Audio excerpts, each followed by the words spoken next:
Welcome to my channel guys. So guys, India में 8 जून को उनके इस दफ़ा 2024 इलेक्शंस के रिज़ल्ट अनाउंस हुए थे, जो कि काफ़ी शॉकिंग है।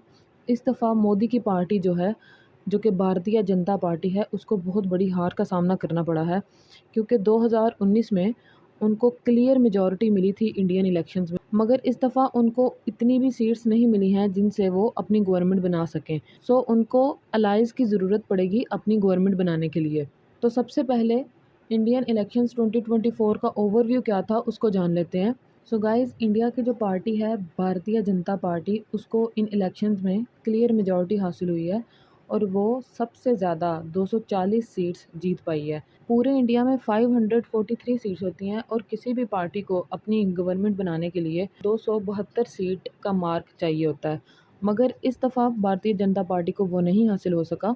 पिछली दफ़ा इलेक्शन जो हुए थे 2019 में, उसमें भारतीय जनता पार्टी को अकेले ही 303 सीट्स मिली थी। इस दफ़ा बहुत बड़े चेंजेस देखने को मिले हैं। जो इंडिया अलायंस था, जो कि कांग्रेस और इंडिया की बहुत सारी और पार्टीज़, तकरीबन 24 से ज़्यादा पार्टीज़ ने मिलकर बनाया था, उन्होंने 234 सीट्स जीती हैं, जो कि काफ़ी ज़्यादा है एग्जिट पोल के अकॉर्डिंग। एग्जिट पोल्स में कुछ और ही बताया जा रहा था और उन्होंने प्रिडिक्ट किया था कि इस दफ़ा भारतीय जनता पार्टी जो है वो 400 पार जो सीट्स हैं वो हासिल करेगी, जो कि उनका स्लोगन भी था, मगर ऐसा नहीं हुआ और भारतीय जनता पार्टी को तो 250 सीट्स भी ना मिल सकी, 400 तो कहीं और की बात है। सो भारतीय जनता पार्टी को 272 सीट्स चाहिए होंगी अपनी गवर्नमेंट बनाने के लिए और इस वजह से उनको अलाइज की ज़रूरत पड़ेगी।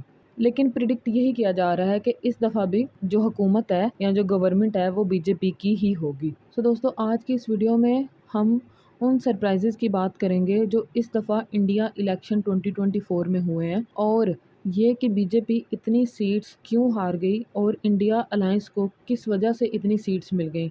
उन सरप्राइजेज़ को जानने से पहले हम ये देख लेते हैं कि एग्जिट पोल के अकॉर्डिंग इंडिया के इलेक्शंस की जो कंडीशंस थी वो क्या होनी थी और जो रिज़ल्ट्स हैं उन्होंने क्या बताया। सो दोस्तों, आप इस पिक्चर में देख सकते हैं कि एग्जिट पोल के अकॉर्डिंग भारतीय जनता पार्टी जो है उसकी क्लियर मेजॉरिटी नज़र आ रही है इन सब एरियाज़ में।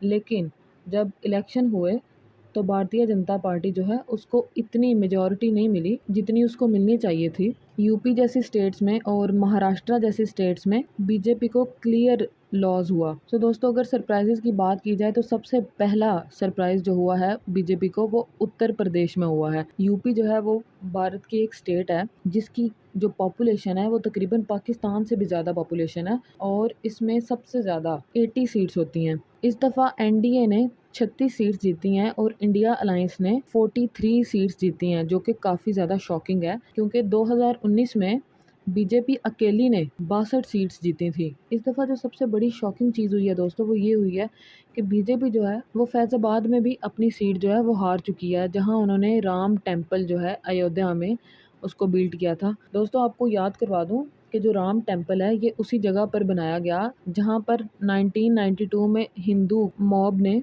मिलकर बाबरी मस्जिद पर हमला किया और उसको शहीद कर दिया, और उसी की जो रूइंस हैं उन पर बीजेपी ने राम टेम्पल को बनाया। मगर फिर भी बीजेपी इस कॉन्स्टिट्यूएंसी में हार गई। उसकी क्या वजह बनी? तो पहली वजह बीजेपी की यूपी में हारने की ये है कि बढ़ता हुआ अनएम्प्लॉयमेंट रेट। सो दोस्तों, पिछले 5 सालों में बीजेपी की गवर्नमेंट में कुछ खास पॉलिसीज़ नहीं बनाई हैं यूपी की यूथ के लिए, और उनका कहना है अनएम्प्लॉयमेंट रेट जो है वो बढ़ता जा रहा है। दूसरी जो वजह बनी है वो पार्टनरशिप है समाजवादी पार्टी की कांग्रेस के साथ। पहले समाजवादी पार्टी जो है वो बीजेपी के साथ थी, मगर इस दफ़ा समाजवादी पार्टी का कांग्रेस के साथ गठजोड़ हुआ, जिसकी वजह से कांग्रेस को काफ़ी फ़ायदा हुआ और लोगों का भी ट्रस्ट जो है वो इंडिया पे ज़्यादा बन गया एनडीए से ज़्यादा, क्योंकि अनएम्प्लॉयमेंट रेट इतना ज़्यादा था कि अब उन्हें बीजेपी की गवर्नमेंट पे कोई खास भरोसा नहीं था। तीसरी बड़ी और सबसे अहम वजह जो है वो हिंदुत्व सुपीरियॉरिटी इल्यूजन है। तो दोस्तों, बीजेपी ने हर तरह की कोशिश की है कि इंडिया के जो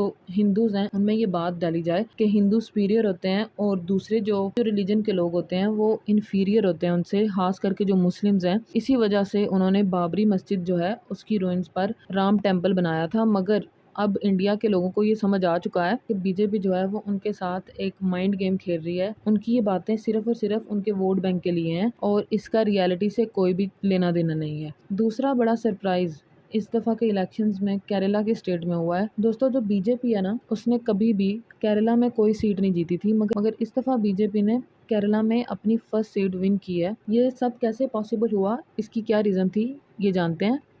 पहली सबसे बड़ी वजह तो वही इस्लामिक फोबिक एलिमेंट्स जो हैं वो इनकॉर्पोरेट किए गए हैं क्रिश्चियन कम्युनिटीज़ में। केरला में क्रिश्चियन कम्युनिटीज़ तकरीबन 15 से 20% है। कॉन्स्पिरेसी थ्योरी ऑफ लव जिहाद को बहुत ज़्यादा प्रमोट किया गया है बीजेपी की तरफ से। उन्होंने वहाँ की क्रिश्चियन कम्युनिटीज़ के अंदर ये बात फैलाई है कि जो मुस्लिम मैन है वो हिंदू और क्रिश्चियन जो वीमेन है उनसे फोर्सफुली शादी कर रहे हैं और उनको जो है वो इस्लाम में कन्वर्ट कर रहे हैं। और इस चीज़ को ना सिर्फ बीजेपी के थ्रू प्रमोट किया गया है बल्कि कई मूवीज़ में, जैसे कि केरला स्टोरी हो गई, जिसमें ये दिखाया गया था कि कैसे आईसिस जो है वो हिंदू वीमेन और क्रिश्चियन वीमेन को ले जाते हैं और उनको फोर्सफुली कन्वर्ट करवाते हैं इस्लाम पर, और अगर वो नहीं होती तो उनको मार देते हैं।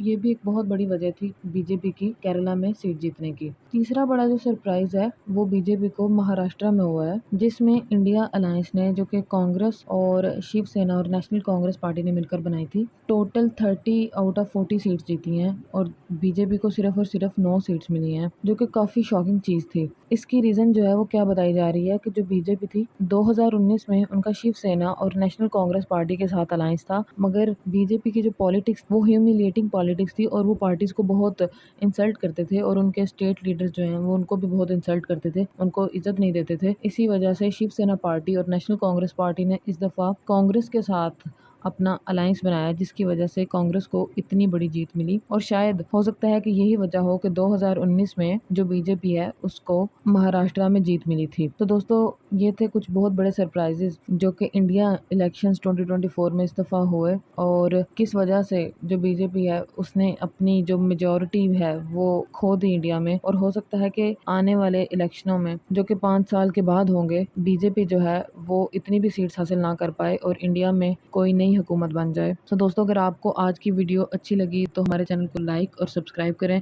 और इस वीडियो को शेयर करें। Thank you so much.